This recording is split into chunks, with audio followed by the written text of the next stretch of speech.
موضوع الدرس فی اثبات المعاد، سورۃ طٰہٰ، تفسیر ابن کثیر۔ الحمد للہ رب العالمین، والصلاة والسلام علی اشرف الانبیاء وسید المرسلین، سیدنا و مولانا محمد وعلی آلہ واصحابہ اجمعین۔ اللہم صل علی سیدنا محمد وعلی آل سیدنا محمد کما صلیت علی ابراہیم وعلی آل ابراہیم فی العالمین انک حمید مجید۔ اعوذ باللہ من الشیطان الرجیم، بسم اللہ الرحمن الرحیم۔ وَيَسْأَلُونَكَ عَنِ الْجِبَالِ فَقُلْ يَنسِفُهَا رَبِّي نَسْفًا فَيَذَرُهَا قَاعًا صَفْصَفًا لَا تَرَى فِيهَا عِوَجًا وَلَا أَمْتًا يومئذ يتبعون الداعي لا عوج له وخشعت الأصوات للرحمن فلا تسمع إلا همسا يومئذ لا تنفع الشفاعة إلا من أذن له الرحمن ورضي له قولا يعلم ما بين أيديهم وما خلفهم ولا يحيطون به علما وأنذر الوجوه للحي القيوم وقد خاب من حمل ظلما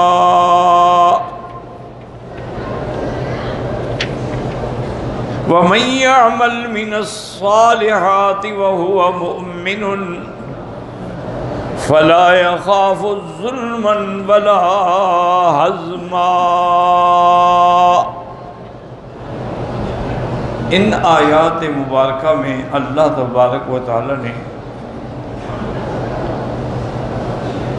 اس بات معاد یعنی قیامت کے بارے میں ارشاد فرمایا ہے، چونکہ جیسے آپ پڑھ چکے ہیں سابقہ آیات میں اللہ تعالیٰ نے موسیٰ علیہ السلام اور ان کی قوم، پھر سامری، پھر بنو اسرائیل کا گمراہی، یہ سارے واقعات آپ پڑھ چکے ہیں۔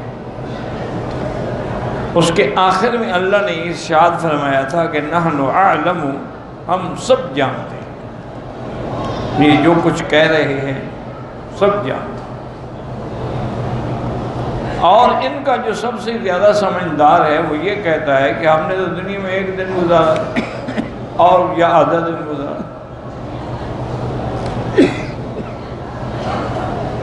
تو اب اس کے بعد دلائل شروع ہوتے ہیں قیامت کے لیے۔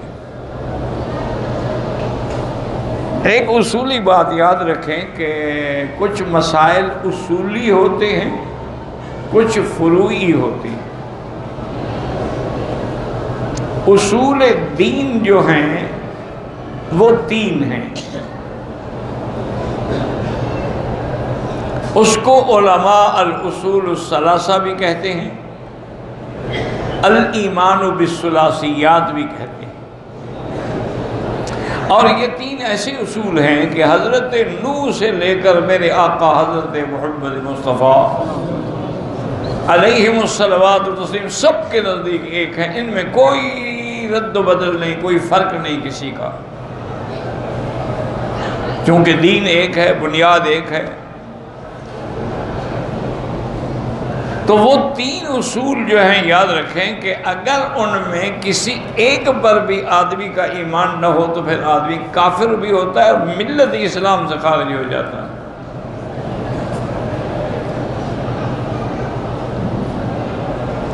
سب سے پہلا اصول جو ہے وہ ہے الہیات یعنی توحید۔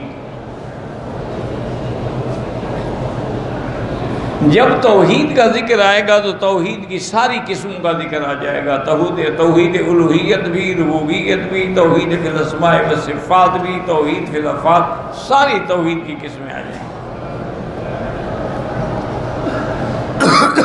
اور جب توحید کا ذکر آئے گا، اس بات آئے گا، تو شرک کی خود بخود نفی ہو جائے گی۔ ہر قسم کا شرک، چاہے وہ بتوں کی عبادت ہو، چاہے قبروں کی عبادت ہو، غیر اللہ کی عبادت ہو، درختوں کی عبادت، ہر قسم کے شرک کی نفی ہو جائے گی۔ تو پہلا اصول کیا ہے؟ توحید، یاد رکھو۔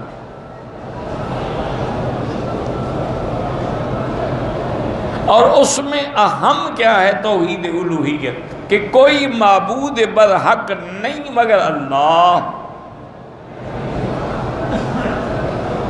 اسی لیے ہر پیغمبر نے دعوت دی، قال یا قوم اعبدوا اللہ ما لکم من الہ غیرہ، کوئی معبود نہیں ما سوا اللہ۔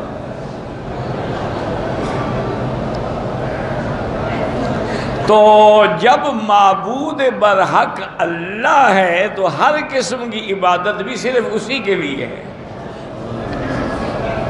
مسئلے کو اچھی طرح سمجھ لیں، اگر آدمی ایک بھی دین کا مسئلہ سمجھ لے نا تو اللہ کا شکر ادا کرے۔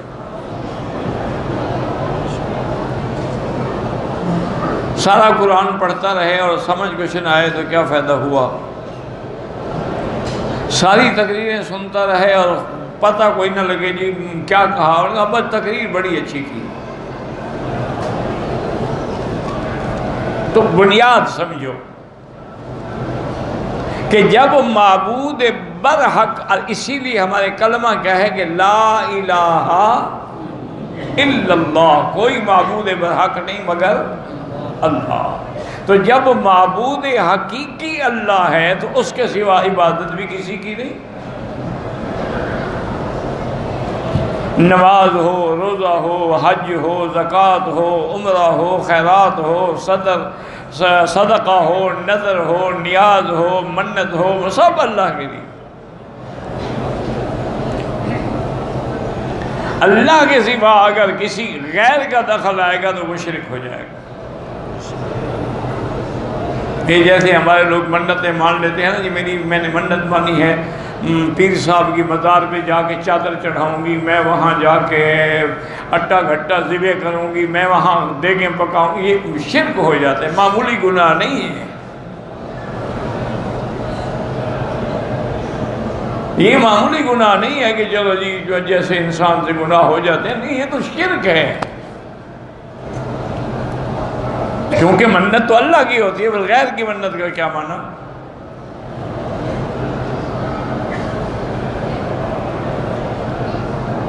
بہت سارے لوگ ہمارے، اللہ پاک ہمیں بھی انہیں بھی سب کو ہدایت دے، شرک میں مبتلا ہوتے، چونکہ شرک ایسا ہے، حضور نے مثال دی اس کی کہ جیسے چیونٹی چل رہی ہو نا تو اس کی آواز نہیں آتی، شرک بھی ایسے اندر گھس جاتا ہے بندے کے پتہ ہی نہیں لگتا۔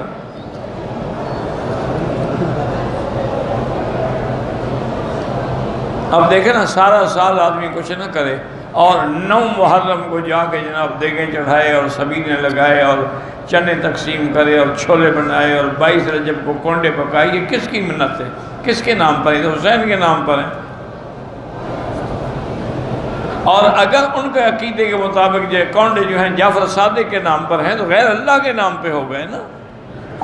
یہ معمولی بات ہی لوگ سمجھے کیا یار محرم کے دن نے خیرات ہی کی ہے نا،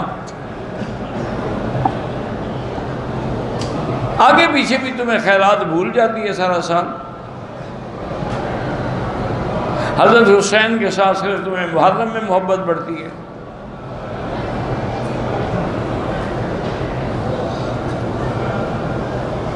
تو یہی حالانکہ دیکھو ایک بڑی خفیہ سی بات ہے، لیکن شرک تک پہنچ گیا بندہ۔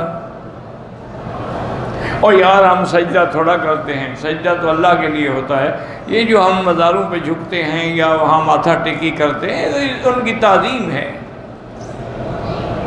یہ تو تعظیمی سجدہ ہے۔ یہ بات سمجھیں اچھی طرح، نہیں سمجھو گے تو پھر مسئلہ وہیں کا وہیں رہے گا، چاہے 1,00,000 عمرہ کر لو، 1,00,000 حج کر لو، اگر شرک ہے تو پھر کوئی قبول ہی نہیں عبادت۔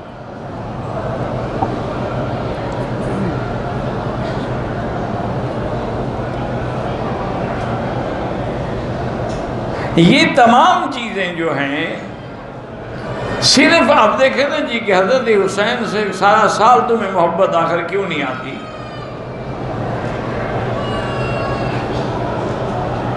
تو بہرحال ایک موٹی بات یاد رکھو، جہاں غیر اللہ کے نام پر کوئی دخل آ جائے گا وہ شرک ہو جائے گا۔ جیسے کہتے ہیں نا جی نیاز خیرات برائے خدا اور نیاز برائے حسین، یہی شرک ہے، اسی کا نام شرک ہے کہ اللہ کے نام پہ خیرات میں حضرت حسین کو حصے دار بنا دیا ہے۔ مشرک کا معنی کیا ہوتا ہے؟ اللہ کو مانے لیکن ساتھ شریک بھی کرے۔ مشرک اس کو نہیں کہتے جو خدا کو نہ مانے، جو خدا کو نہ مانے وہ تو دھاریہ ہے، مشرک تو نہیں ہے وہ۔ مشرک کا تو معنی یہی ہوتا ہے شریک بنانے والے، خدا کو بھی مانتے ہیں، اللہ کے کعبے کا طواف بھی کرتے ہیں، مقام ابراہیم پہ بھی جاتے ہیں، ملتزم پہ سینے بھی لگاتے ہیں، لیکن پھر لات عزا کو بھی پکارتے ہیں۔ جب حضور بچپن میں گم ہو گئے، چھوٹے تھے حضور سے 4 سال کی عمر تھی، تو عبد المطلب نے پتہ ہے کیا کیا؟ جب اس کو خبر ملی کہ سرکار دو عالم صلی اللہ علیہ وسلم گم ہو گئے ہیں، فوراً آیا، اللہ کے کعبے کا طواف کیا۔ عبد المطلب اسلام بھی نہیں لایا ابھی، آگے کعبے کا طواف کیا اور ملتزم پہ سینہ لگا کے کھڑا ہوا اور رو رو کے اللہ سے دعا کی کہ یا رب رد الی محمد۔ ایک میں ہے کہ یا رب رد الی ولدی محمد، میرا اللہ میرے بیٹے کو واپس کر دے۔ تو اللہ سے مانگ رہا ہے، لیکن کعبہ شریف میں بت بھی رکھے ہوئے ہیں۔ یہی ہے کہ ہم کعبے کا طواف بھی کرتے ہیں اور مزاروں کا طواف بھی کرتے ہیں، یہی شرک ہے۔ ہم اللہ کو بھی پکارتے ہیں اور یا غوث اعظم یا عبد القادر جیلانی، اس کو بھی پکارتے ہیں، یہی شرک ہے۔ اسی لیے آپ دیکھ لیں کہ ہماری مسجدوں میں بھی لکھا ہوگا یا اللہ یا رسول اللہ، یہی شرک ہے کہ یا حرف ندا ہے، وہ صرف اللہ کے لیے ہے۔ اگر رسول کے ساتھ لگاؤ، جبریل کے ساتھ لگاؤ، پیر کے ساتھ لگاؤ، شرک ہو گیا۔ اگر تمہیں حضور سے محبت ہے تو لکھ دو لا الہ الا اللہ محمد الرسول اللہ۔ یہاں دیکھیں نا پورے حرم میں جہاں بھی آپ دیکھیں گے، جہاں لا الہ الا اللہ ہوگا آگے محمد الرسول اللہ، کیونکہ یا حرف ندا ہے کہ یا اللہ یا رحمان یا رحیم، اگر وہ حرف ندا غیر سے لگے گا شرک آ گیا۔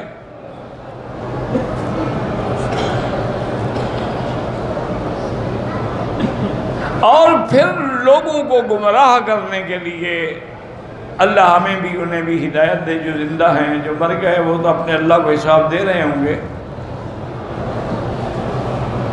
لیکن جو زندہ ہیں ان کی ہدایت کے لیے دعا مانگنی چاہیے۔ لوگوں کو دھوکہ دینے کے لیے، اپنے جھوٹے عقیدوں کو سچا ثابت کرنے کے لیے قرآن پڑھتے ہیں۔ دیکھو جی قرآن پاک میں ہے کہ اللہ کے فرشتوں نے آدم کو سجدہ کیا،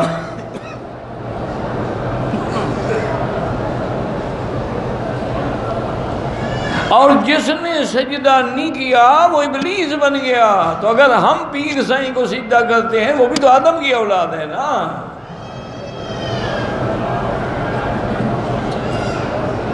کہتے ہیں جناب دیکھیں یوسف علیہ السلام کو ماں باپ نے سجدہ کیا، حالانکہ ان کا باپ پیغمبر ہے، پھر بھی وہ یوسف کو سجدہ کر رہا ہے۔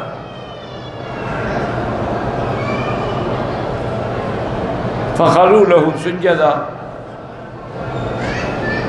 کہنے دیکھو قرآن میں ہے، یہ وہابیوں کو تو دماغ خراب ہے، ان کو تو بات ہی سمجھ نہیں آتی ہے، تو ہر بات کو شرک کہہ دیتے ہیں۔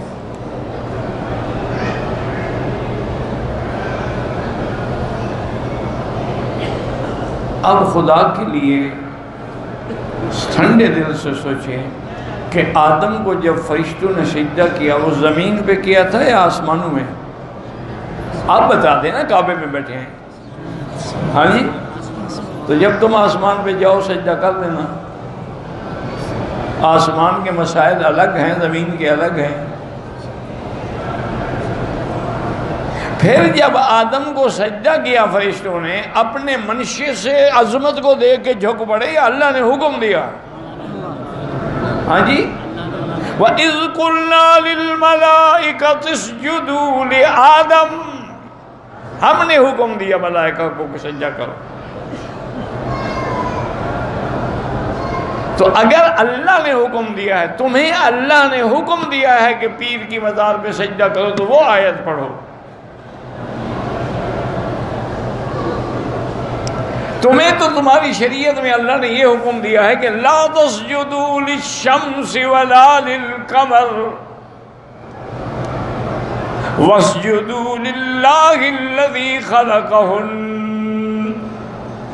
ان کنتم ایاہ تعبدون۔ اللہ نے فرمایا نے سورج کو، چاند کو، کسی چیز کو سجدہ نہ کرو۔ کیا معنی؟ رات اور دن میں جو بھی مخلوق پیدا ہوتی ہے کسی کو سجدہ نہ کرو، سجدہ تو اس کو کرو جس نے ان کو پیدا کیا ہے۔ پیر کو سجدہ نہ کرو، پیر کے پیدا کرنے والے کو سجدہ کرو۔ غوث کو سجدہ نہ کرو، غوث کو پیدا کرنے والے کو سجدہ کرو۔ پھر کوئی جھگڑا نہیں۔ یوسف علیہ السلام کو سجدہ کیا، وہ بھی اللہ کا حکم تھا، ایسے نہیں کیا۔ چونکہ یوسف علیہ السلام نے خواب دیکھا تھا، فرمایا انی رأیت احد عشر کوکبا والشمس والقمر رأیتهم لی ساجدین۔ ابا جان میں نے خواب دیکھا ہے کہ سورج بھی، چاند بھی، ستارے بھی میرے آگے سجدہ کر رہے ہیں۔ تو نبی کا خواب وحی ہوتا ہے، وہ اللہ کا حکم ہوتا ہے۔ نبی کا خواب تمہارا ہمارا خواب نہیں ہوتا۔ ہمارے خواب صحیح بھی ہوتے ہیں، غلط بھی ہوتے ہیں، رحمانی بھی ہوتے ہیں، شیطانی بھی ہوتے ہیں، ہمارے خواب احلام بھی ہوتے ہیں۔ نبی کا خواب تو وحی ہوتا۔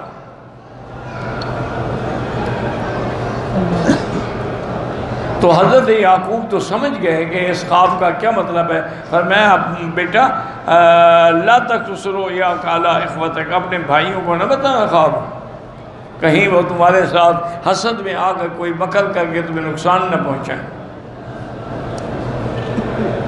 اب جب مصر میں پہنچ گئے، حضرت یوسف بادشاہ بن گئے، باپ خاندان آ گیا، انہوں نے سجدہ کیا، تو حضرت یوسف نے کیا کہا؟ ہاں یا ابت ھذا تاویل رؤیایا من قبل قد جعلھا ربی حقا۔ ابا جان یہ وہ میرے خواب کی تعبیر ہے، جو میں نے خواب دیکھا تھا نا، آج میرے اللہ نے اس کو پورا کر دی۔ تو یہ اللہ کا حکم تھا، انہوں نے اپنے منشے سے سجدہ کیا تھا۔ تو اس لیے ایک موٹی بات یاد رکھ لو، سجدہ ہو، قربانی ہو، نظر ہو، نیاز ہو، منت ہو، چومنا چاٹنا ہو، غیر اللہ کے سوا کرو، اللہ کے سوا کوئی کہ تو اس کو شرک کہا جائے۔ اب دیکھو نا، کعبہ شریف تمہارے سامنے ہے، عمرے پہ آئے ہو ماشاءاللہ، حجر اسود کو بوسہ دیتے ہو، رکن یمانی پہ ہاتھ لگاتے ہو، اور دو کونے جو ہے رکن عراقی، رکن شامی، ان کو نہ ہاتھ لگاتے ہو نہ اشارہ کرتے ہو۔ وہ کعبہ نہیں ہے۔ وجہ کیا ہے کہ جہاں حضور نے بوسہ دیا، بوسہ دینا سنت، جہاں حضور نے ہاتھ لگایا، ہاتھ لگانا سنت، اور جہاں حضور نے ہاتھ نہیں لگایا وہاں نہ لگانا سنت۔ تو ہم تو اللہ کے نبی کے پابند ہیں۔ وہ ایک پرانی بات ہے، یاد نہیں مجھے، ہے تو خیر بچپن کی بات، تو پتہ نہیں کون سی مزار تھی، بہرحال فاتحہ تو ہم بھی پڑھتے ہیں نا، یہ تو نہیں ہے کہ ہم فاتحہ نہیں پڑھتے یا بزرگوں کی مزاروں پہ نہیں جاتے، ہم فاتحہ پڑھتے ہیں، ان کے لیے دعائیں کرتے ہیں، ان کی مغفرت مانگتے ہیں اللہ سے۔ تو وہاں ایک آدمی آ کے مجھے کہنے لگا مکی صاحب آپ ایسے ناراض ہو جاتے ہیں، بندہ بیوی کو بھی تو بوسہ دیتا ہے نا، اگر ہم نے پیر کو دے دیا تو کیا حرج ہے؟ میں نے کہا تم ان کو بیوی سمجھ کے بوسہ دیتے ہو؟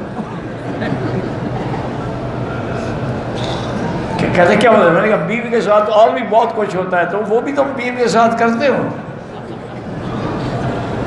کہتا نہیں نہیں۔ میں نے کہا توبہ کرو خدا کے بندے، بیوی کے بوسے کا حکم تو خدا نے دیا ہے کہ ہماری بیوی ہے، ہمیں حکم ہے کہ اپنی بیویوں کے ساتھ حسن معاشرت رکھو۔ ہمیں حضور نے سنت عمل کر کے دکھایا۔ بی بی عائشہ کہتی ہیں کبھی کبھی حضور وضو کے بعد بھی بوسہ دیتے تھے تاکہ مسئلہ بھی سمجھ جائے کہ بیوی کو بوسہ دینے سے وضو نہیں ٹوٹتا، تم کسی اور کو نہ بوسہ دینا شروع کر دینا۔ ہاں آج کل لوگ اپنی بیوی کو نہیں دیتے، لوگوں کی بیوی کو دیتے ہیں۔ انا للہ و انا الیہ راجعون۔ دعا کرو اللہ ہر مسلمان کی عزت کو محفوظ رکھے۔ اللہ تعالی مسلمانوں کے گھرانوں کی، بچوں کی، بچیوں کی عزتوں عصمتوں کی حفاظت فرمائے۔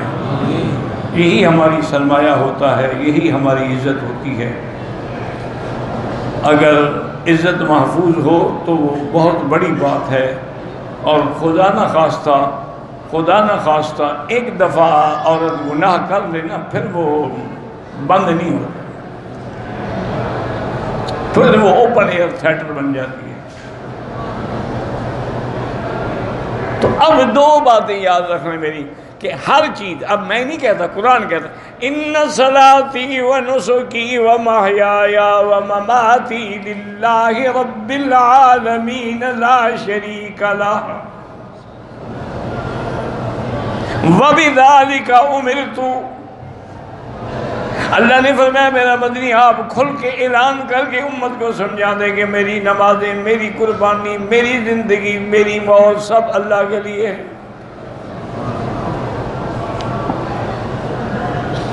اسی لیے نماز پڑھو گے تو کہو گے اللہ اکبر، رکوع میں جاؤ گے تو کہو گے اللہ اکبر، سجدے میں جاؤ گے تو کہو گے اللہ اکبر، تاکہ یاد رہے کہ سب اللہ کے لیے ہے۔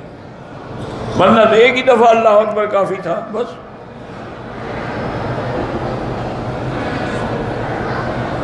ہر دفعہ جو ہمیں اللہ اکبر کہا گیا ہم یاد رکھیں گے سب کچھ اللہ کے لیے۔ اچھا اب ہم بیٹھ گئے تشہد میں، اب بھی کیا کہو گے؟ التحیات للہ والصلوات والطیبات، سب کس لیے ہے؟ اللہ کے لیے۔ میرے نبی کا حق کیا فرمایا؟ والسلام علیک ایھا النبی، سلام صلات نبی کا حق ہے لیکن عبادت اللہ کا حق ہے۔ تو اپنے عقیدوں کو درست کر لیں۔ تو سب سے پہلا مسئلہ اصول ثلاثہ میں کیا ہے؟ توحید۔ انشاءاللہ اللہ کرے یہ یاد رہے، اور ایک حرم میں بیٹھے ہو دل سے دعا کر لو کہ اللہ ہم سب کا خاتمہ ایمان پہ کرے، اور جب موت کی گھڑی آئے تو زبان پہ جاری کر دے لا الہ الا اللہ۔ لا الہ، موت بڑی سخت چیز ہے۔ اللہ اللہ اللہ کے نبی مدد مانگ رہے ہیں کہ اللہ میری مدد کر، اللہم اعنی علی سکرات الموت، اللہ مجھے سکرات موت میں میری مدد فرما۔ اللہ اکبر۔ اولیاء اللہ نے لکھا ہے کہ اگر گناہوں سے بچنا چاہتے ہو تو رات کو سونے سے پہلے 5 منٹ کے لیے مراقبہ موت کر لیا کرو کہ ہم نے مرنا ہے، اور ہم نے قبر میں جانا ہے۔ آج جو ہمارے ہاتھ چومتے ہیں، مٹھیاں بھرتے ہیں، یہ مٹی میں ڈال کے، مٹی اوپر پھینک کے، گڑھے میں پھینک کے آ جائیں گے، وہاں ہم اکیلے ہوں، وہاں کوئی نہیں ہوگا ماں سوائے اللہ کی مدد کے اور اعمال صالحہ۔ اس لیے اگر آدمی اپنی موت کو، میرے آقا کا حکم ہے اذکروا حازم اللذات، لذات کے ختم کرنے والی چیز ہے، اس کو یاد کیا کرو، یعنی موت۔ موت سامنے ہو نا تو پھر آدمی گناہوں سے بچ جاتا۔ تو اس لیے ہمیشہ یاد رکھیں، کیونکہ یہ بھی فرمان ہے میرے مدنی سرکار کا کہ جب آدمی کی آخری وقت میں، موت کے وقت میں زبان پہ کلمہ شریف جاری ہو جائے تو سمجھ لو کہ یہ جنت میں گیا۔ اچھا کبھی یہ بھی ہوتا ہے آدمی کومے میں چلا گیا، بے ہوش ہو گیا، بولا ہی نہیں جاتا، تو اس کی پہلی حالت کو دیکھنا پڑتا ہے کہ اگر وہ موحد ہے، وہ کلمے والا ہے، گویا اب بھی وہ کلمے پر، یہ مسلمان جیسے جانور ذبح کرے بھول جائے بسم اللہ اللہ اکبر، جانور حلال ہے جو مسلمان ہے، اس کے دل میں تو تکبیر موجود ہے نا۔ اس لیے بہت سارے ایسے بھی ہوتے ہیں نا، مثلا بیٹھے بیٹھے اچانک موت آ گئی، وہ پڑھ ہی نہیں سکا کچھ، یا کومے میں چلے گئے، 2 سال کومے میں پڑے رہتے ہیں، ان کی پہلی حالت کو دیکھا جائے گا۔ اگر ہندو تھا تو پھر ہندو ہے، سکھ تھا تو سکھ ہے، اور مومن تھا تو مومن ہے۔ بہرحال اس کی ہر حال میں کثرت کیا کرو، چلتے پھرتے اٹھتے بیٹھتے، میری بیٹیاں چاہے حیض ہو ناپاک ہو، کسی بھی حال میں کلمہ پڑھا کرو، اللہ کا ذکر کیا کرو، درود شریف پڑھا کرو۔ کبھی تم یقین سے پڑھ کے دیکھو تو اس کے کتنے بڑے فائدے ہیں۔ اسی سے گھر آباد ہوتے ہیں، اسی سے گھروں میں برکت ہوتی ہے۔ گھروں کو قبریں نہ بناؤ کہ کوئی نماز ہی نہ پڑھے، قرآن ہی نہ پڑھے۔ تو پہلا مسئلہ جو ہے یاد رکھیں کیا ہے؟ توحید۔ اچھا، اور دوسرا مسئلہ کیا ہے؟ دوسرا اصول جو ہے وہ ہے نبوت و رسالت، کہ اللہ کے سب پیغمبروں پر ایمان لے آئے، کہ اللہ نے جتنے پیغمبر بھیجے سب برحق۔ یہ دوسرا مسئلہ۔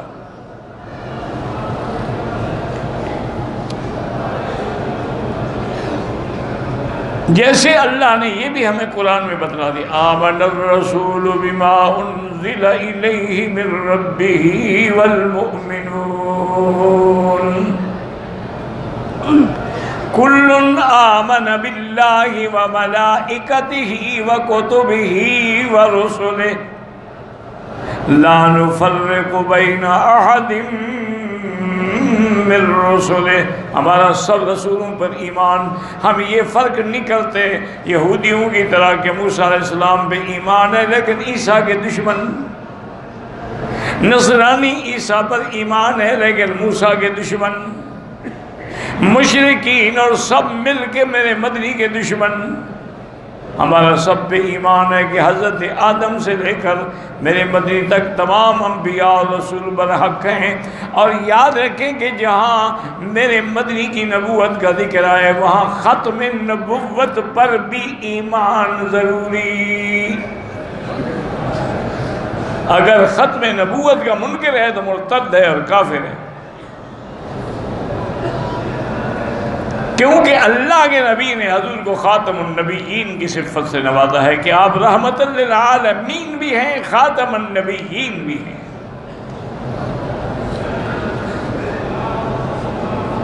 تو اب دوسرا اصول کیا ہوا؟ پہلا کیا تھا؟ توحید، دوسرا کیا ہے؟ نبوت و رسالت، اور تیسرا اصول کیا ہے؟ قیامت۔ یہ 3 بنیادیں ہیں۔ بنیاد مضبوط ہے تو بلڈنگ کھڑی رہے گی، بنیاد کمزور ہے تو بلڈنگ گر جائے گی۔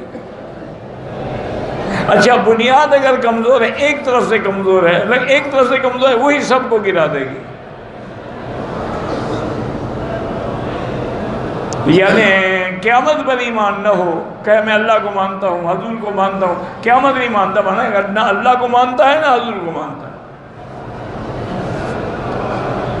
تو تیسرا اصول کیا ہے؟ اس بات معاد کہ قیامت برحق ہے، عذاب قبر برحق ہے، ہم نے قبر سے اٹھنا ہے، میدان محشر میں جانا ہے، پل صراط سے گزرنا ہے، حساب کتاب ہونا ہے، نام اعمال تقسیم ہونے ہیں، پھر اللہ پاک عدل فرمائیں گے، جنت والوں کو جنت اور جہنم والوں کو جہنم دیں گے۔